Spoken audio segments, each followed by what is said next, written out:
Good morning and welcome to our Town Hall Forum, a program of the Greater Macon Chamber of Commerce that we offer in order to give our community and our members great updates on very timely issues. I welcome our chair, Julia Magda, who will introduce today's special guest. Thank you, Yvonne. It's my pleasure to welcome incumbent Sheriff David Davis and his opponent, J.T. Ricketson, to our conversation with the candidates. Each speaker will share brief opening remarks that present key points in his platform. Following the campaign statements, Chamber President Yvonne Williams will moderate a series of questions for each candidate that will take turns with the opportunity to answer. Sheriff Davis, I'm going to turn it over to you first for your opening remarks. All right. Thank you, Julia, and thanks to the Chamber for having this town hall this morning and for allowing us to have an opportunity to speak to the members and other community members who may be tuning in. I am David Davis, and I'm seeking a third term as your sheriff, and I'm a lifelong resident of here in Macon, Bibb, and attended the local public schools. I'm a graduate of Macon State College and the FBI National Academy. I'm also the certified law enforcement instructor with specializations in firearms, radar. I'm also a hostage negotiator throughout my career and a field training officer during my time at the Sheriff's Office. Now, I've received advanced training in community policing, media relations, community investigations, and executive management of law enforcement and jail operations. And I have a solid record of accomplishment since becoming your sheriff. Consolidation resulted in the merging of the Macon Police Department with the Bibb County Sheriff's Office, which created one of the largest law enforcement agencies in Georgia. We have over, fully staffed, we have over 700 employees, both civilian and sworn. And we have implemented programs which have reduced crime and united the Sheriff's Office with our citizens. And I've been a leader in the effort to get deputies and all Macon Bibb employees better pay. I've been recognized by civic, religious, professional organizations for law enforcement and community leadership, and I've been endorsed by the Police Benevolent Association in my campaign for re-election as sheriff. I have a passion for service to this community, and I have the experience and knowledge needed to help us to meet any challenge that may come before us. So I ask everyone to re-elect me, David Davis, as your sheriff. Early voting is going on now. And you may do that as well as voting on main election day on November 3rd. So I look forward to answering the questions as we go forward. And thank y'all. Thank you. We would now like to welcome J.T. Ricketson to our program. If you would take a couple of minutes to share your background and your platform. Well, thank you. And thank you to the Chamber for hosting this town hall event. My name is J.T. Ricketson, and I am running for Bibb County Sheriff. My wife and I moved here about 32 years ago, and since then we have called this our home. We've raised our two sons here who have since graduated high school, gone off and graduated college, but we remained here because we love this community. I retired about 6 months ago after serving for 36 years with the Georgia Bureau of Investigation. When I retired specifically to run for sheriff because of all the problems that we are experiencing here. I was the special agent in charge over that office, so I was in charge of 10 counties. I would like to take my training and experience and put them to work directly here at Bibb County. I have a Bachelor of Science degree in criminal justice, a Master's of Public Administration.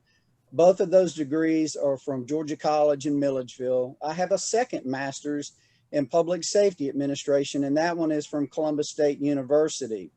I have graduated from the Georgia Law Enforcement Command College, and I have also graduated from the FBI National Academy. And since graduating from the National Academy, I've been very active in the Georgia chapter, so much so that I was elected to the executive board to serve a 4-year term. In this last January, I was elected to serve a second term there. Now, we have over 3,000 criminals that are on our streets that have active warrants on them, and Bibb Sheriff's Office does not have an active warrant team for that. We have a number of other problems with gangs and street crimes, and they do not have a comprehensive plan for that. Another issue that I'm running on is national accreditation, and I would like to push for that to raise the standards there at the Bibb County Sheriff's Office to help them respond better to the crimes. Well, thank you both. This is a very nice opportunity for our community in a very important election season. And we appreciate your opening remarks on your perspectives. So what I'd like to do now is, with a coin toss, we'd like for Sheriff Davis to take the first question, followed by JT, and then we'll alternate going down the 6 questions we have this morning. We welcome you to give a couple of minutes of your perspective to the question, and then we'll go to the second candidate. At the end, we'll have a wrap-up statement for anything you'd like to share with the community as we close. We have a good program this morning, so we have plenty of time to follow through with the dialogue. So for the first question, Sheriff Davis, what is the biggest issue facing public safety sustainability? Well, I think there are a couple of there's a couple of issues that are facing sustainability. One of them here locally is our pay situation, and that's something that I have been championing for the last several years to the point that finally now we have a pay scale that the commissioners are looking over and reviewing, and I hope that they will pass that favorably to be implemented in January. I started that process about 2 years ago when we first asked for a raise for all county employees, for all civilians and sworn employees. And so that has gone through several processes through the commission, to where that at one point they gave $1,000 stipend at Christmas time, and then worked on to do a pay scale study, of which we had to help pay for that through funds we have at the sheriff's office. So I'm proud that we're getting to that point. That is one thing that we deal with, plus finding people who want to get in this business. I'm glad to say that recently we've had more applicants come in. Right now we have nearly 50 applicants that are in the process from through the Civil Service Board all the way back through our background checks. And so hopefully we'll be able to get some more people on staff. We've hired some more people recently, some people who have left and come back. And so we see some encouraging numbers and see some encouraging news there. But on a national level, it's hard. You can ask any of my colleagues, both sheriffs and police chiefs. It's hard to find qualified people who want to get in this business. When we talk about all the things that are happening on the national level and the way that police are being treated and looked upon in some places, fortunately not here. But when you look at that, it sort of puts law enforcement in a perspective of where not as many people want to get into it as maybe they used to. So hopefully as public opinion changes and as law enforcement officers become professional and stay professional and respond to the community's needs like we have here at the Bibb County Sheriff's Office, and that we will be attractive to people. And it seems to have worked, because we do have some more applicants coming in now. So that's the big things, the compensation as well as the image of law enforcement throughout the nation. Fortunately, we're working on the pay part here locally, and our image has always been very good in the community. I think that the connections that we have in our local community, the connections that I have helped us to avoid some of the situations that may have come in other cities. So I am very proud of what we do here and the partnerships and relationships that I have forged with members of every part of our community to help make our job and make coming to work here a little more attractive to somebody that may be thinking about getting into law enforcement. Thank you, Mr. JT. Okay, when I look at sustainability, I like to define that first, and that's basically meeting the current needs without compromising the ability to meet future needs. Well, what I'm seeing that's right now through, they consolidated our governments, Macon and Bibb County combined in 2014. So that's 6 years ago.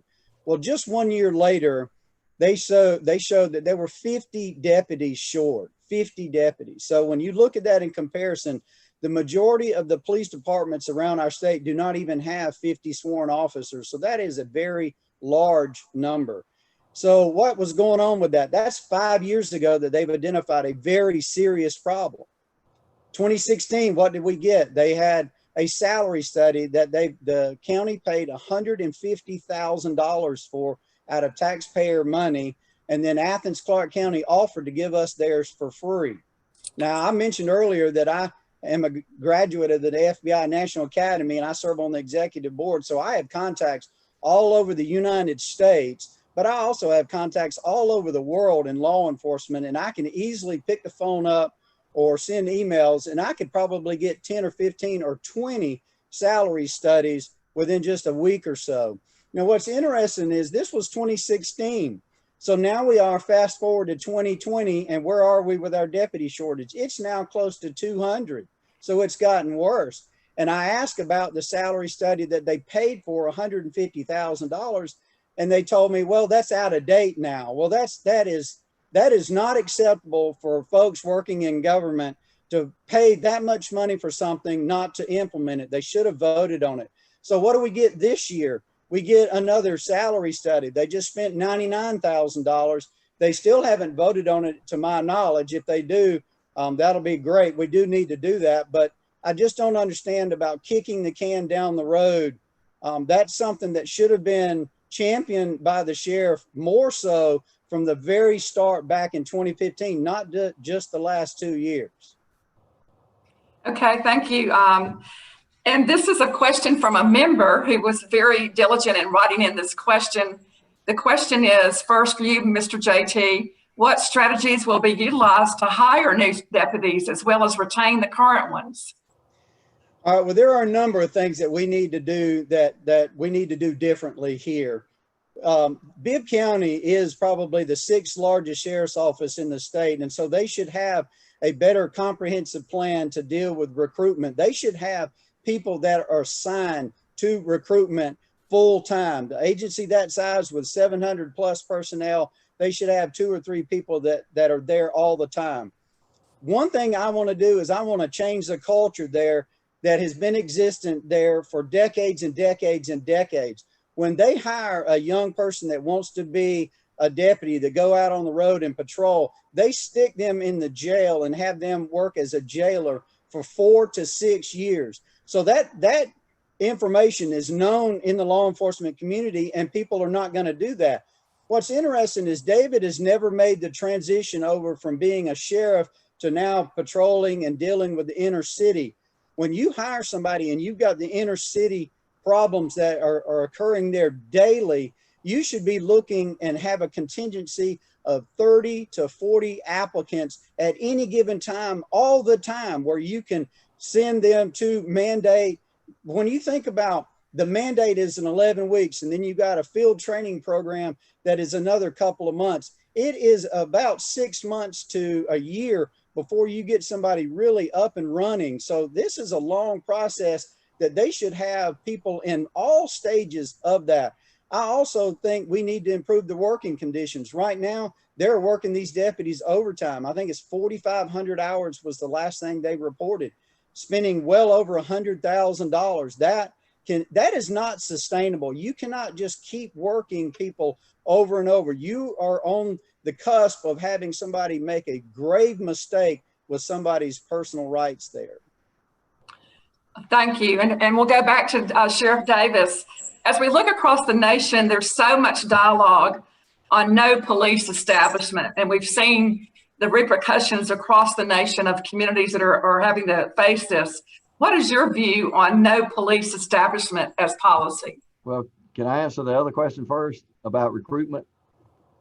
Yeah, we'll give you a minute to go with that first. Okay. Yeah. With recruitment, we do have a full-time recruiter here.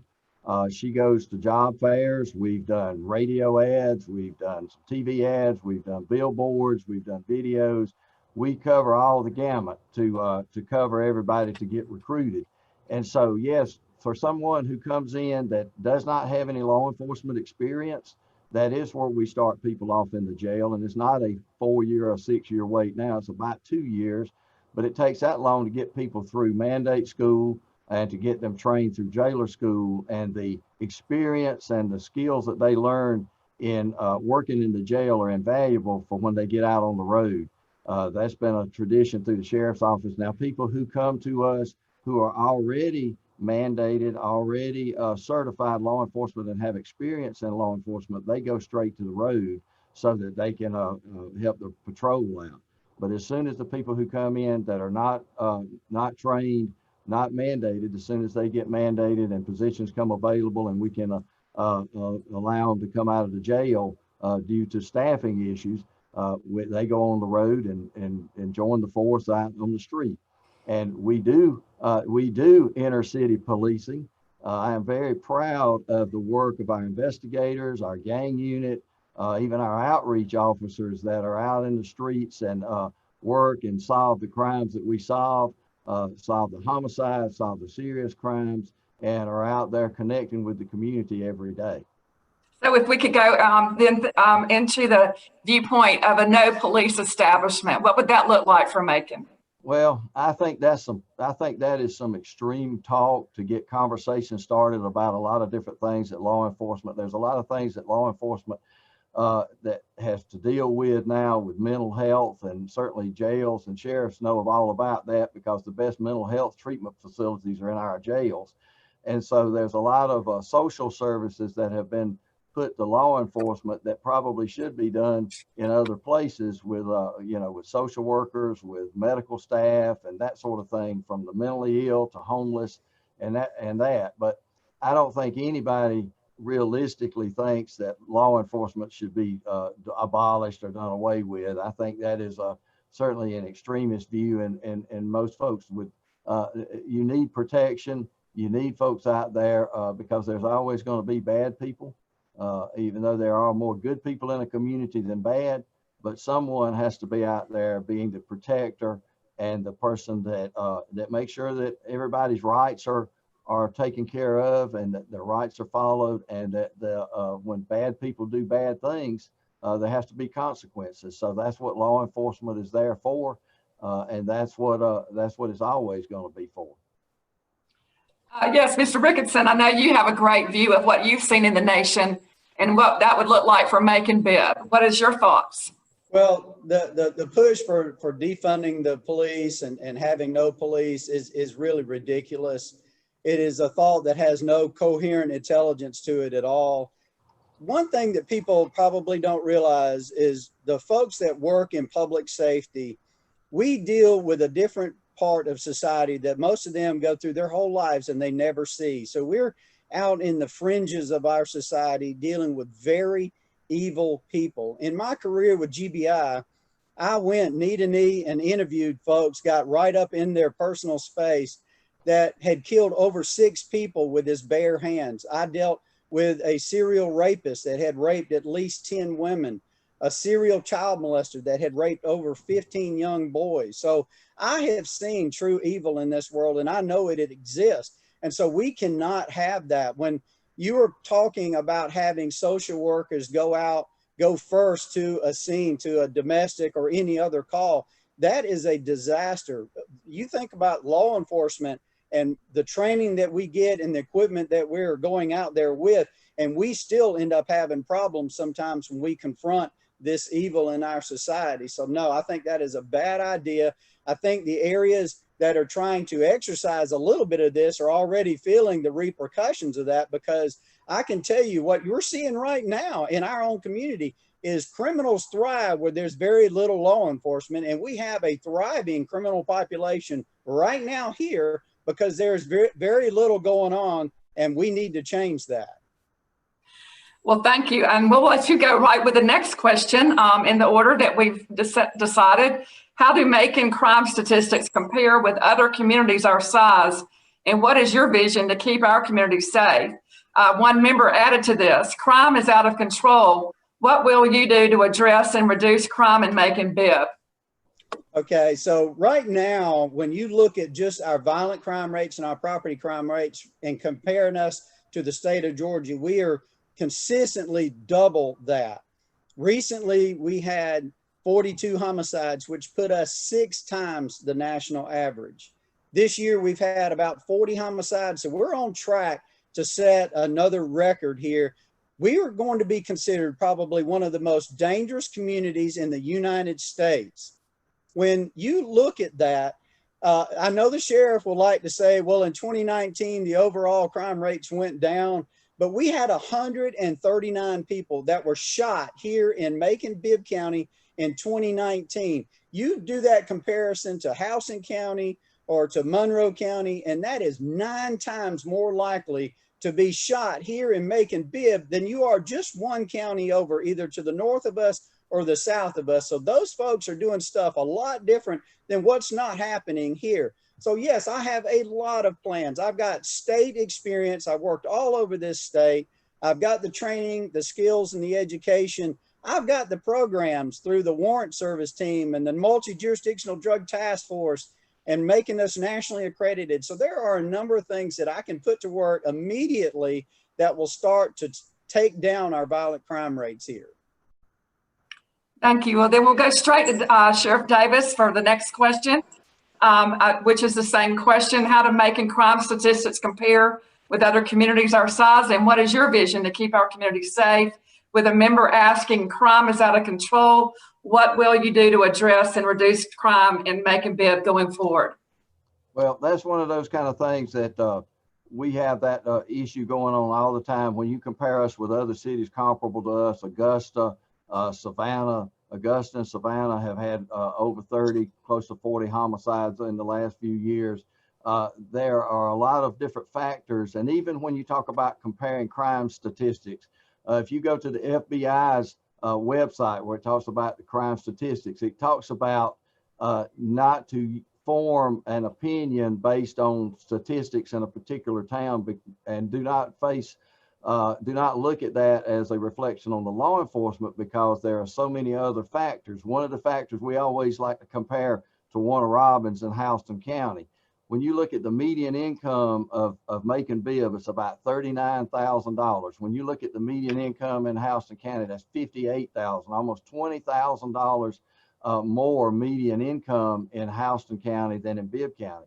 The graduation rate in Houston County is about 9 points higher than it is in Bibb County. So there are a lot of underlying other issues that come into play when we talk about crime and the causations of crime and how to deal with that. The two biggest crime prevention tools that I've always advocated are economic development and education. If somebody's got a job, or either they're in school, they're too busy to go out and commit crimes. Now, our people, you know, I kind of bristle at somebody saying that there's no law enforcement in our community. My deputies work very hard, and I am very proud of the work that our investigators do, our patrol officers do, even as short as we are, even working overtime with the operations that they do. When we solve 80% of the homicides, 8 in 10 of the homicides that have happened since consolidation have been solved. And that is because of the hard work of our investigators. That is because of the hard work of all of our deputies out there and the relationship that we have with the community. These killers are not just going to go walking into our investigative center and say, I did it.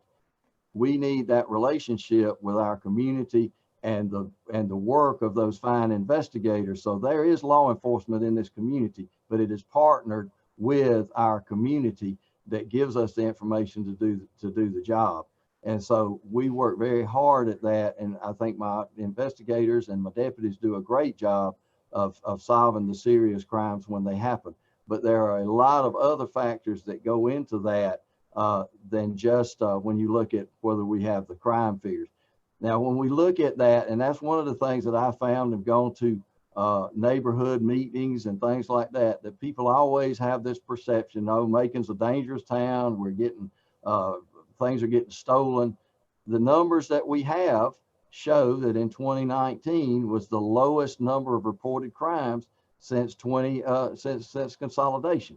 This year has been down considerably. Now, COVID has played a part in that because everybody's been home and doing that. Now, I know that things happen and people don't report it.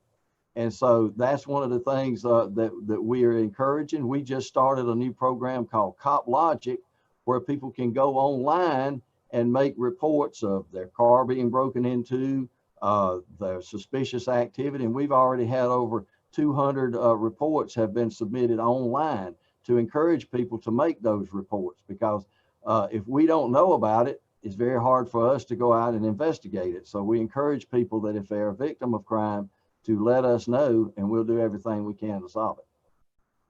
Okay, and then for the next question, which goes right along with that thought process, is every community focuses on quality of life. And one of the big factors of quality of life is public safety. How do we continue to build public safety as an economic development pillar of competitiveness for Macon-Bibb? We'll let the sheriff go and then Mr. Rickardson. Well, as I said before, economic development and education are the two greatest crime prevention tools you can have.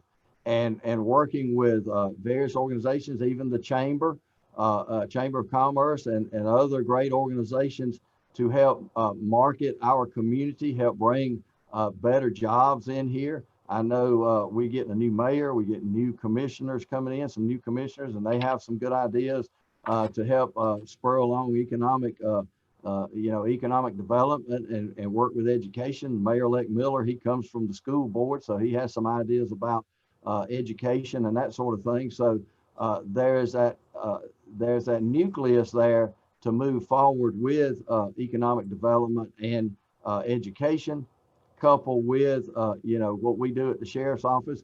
We partner with many organizations, both in economic development, in community development, and all of that. And that's one of our strong points, is being in the outreach. We have our outreach center that is being developed now, and so we want to reach in and touch the kids from our Champs program, from our Explorer program, from our PAL program, from our Consider Consequences program. We have about 30 different programs that we connect to the community at all ages, all levels, to make a difference. And economic development for people to come in and bring good jobs into our community is a key point to that, to help raise that median salary from $39,000 and get it up there close to what Houston County has, and help us to be a much more vibrant and successful community. Thank you. Mr. Rickardson, we'd love your comments. Okay, first I want to address something that David said. I didn't say that the deputies were not working. What I'm saying is he's working them too much. On any given night, there might be only 10 or 12 deputies that are trying to serve our entire community here, out in the county and the city. And that is dangerous for them. They don't have the proper backup, and it's dangerous for the citizens because we don't have enough people out there. So I never said the deputies weren't working. Matter of fact, I said they're working too much. So getting to the economic pillar, when businesses and families look to relocate to a community, they look at two things. They look at education and they look at crime. Our educational system, I know they're working as hard as they can to work on our graduation rates and improve that, and improve the different schools that we have around our system here. But families, when they come into our community, they look at the neighborhoods. They want to see what the crime's going on there. They want to see that there is a good school near their neighborhood. So those are definitely things that people pay attention to, and law enforcement plays a humongous role in that. It is our job to provide safe streets. Now, I understand that it is a very complex issue when we talk about crime and the reasons and causes for crime, but people depend on law enforcement to come up with solutions, not a lot of excuses. If you notice, there are a lot of excuses that are coming out of this administration right now. And I think it's time for a change. And I do have a lot of solutions, and I'm ready to go to work here at Macon-Bibb County. Well, thank you. As we close out the last question, and then we'll have you both give your closing comments for the community at large. But we'd like to know from the chamber, what can the business community do to be a bigger partner, a better partner, and to make this an opportunity for really addressing quality of life? The sheriff, if you'll go. Well, Mr. Rickardson, you go first. Yeah. So when I look at partnerships that we can form through law enforcement with our local businesses, I look at things that have actual substance, not a photo op. We're not going to grab arms and walk around in a neighborhood for a political event. We're not going to put preachers in a car where you might put them in harm's way. I think all those are just ploys that are political positioning there for reelection. David mentioned the PALS program. The PALS program doesn't exist. I talked to Mark Whitfield, and his father was the architect of that, and that does not exist now. That went out several years ago. So I don't even think he understands that that program is not active right now. I want to bring it back. I've been in several conversations with Mr. Whitfield over the last several weeks, and we've talked about some things. But the things, when I look at programs, they need to have substance and they need to have measurable successes. What I would like to do is take the most crime-riddled area and take a house inside that is dilapidated and run down. We can form partnerships through our construction companies, and there are HUD grants out there for community policing, all these sorts of things that we can go in. We can refurbish this house. First off, we're going to make all the properties go up. The values will go up there. But secondly, we're going to move 2 to 3 deputies that I hired that are single, and they're going to live. That's going to be part of their contingency. When I hire them, they will live in that neighborhood. So they'll live there and serve there. So that is a completely new level, a much deeper level of community policing that we have not experienced here in Macon-Bibb County. We are not going to be looking for photo ops or programs that have no substance to them. Anything that I'm going to get myself involved in is going to have things that I know have measurable success rates. Thank you. Thank you. Sheriff Davis. Well, we have an established record of partnerships all across the community, even with the chamber, with the One Macon initiative and the things that the chamber is doing and has done. And so we're here to help anybody to make this community better, whether it be through law enforcement, economic development, or whatever might be. So that's what we are here to do. We're going to continue to do that through our outreach efforts, through our crime fighting efforts, the work of our investigators and the things that we've done. Some of the things that JT's talking about, the putting a deputy in a house, that's something the Macon Police Department did about 25 years ago. They had 3 officers and did that very thing. And it worked for a little while, but then the sustainability of it, the funds ran out, and then it was very difficult to find anybody that would want to live there.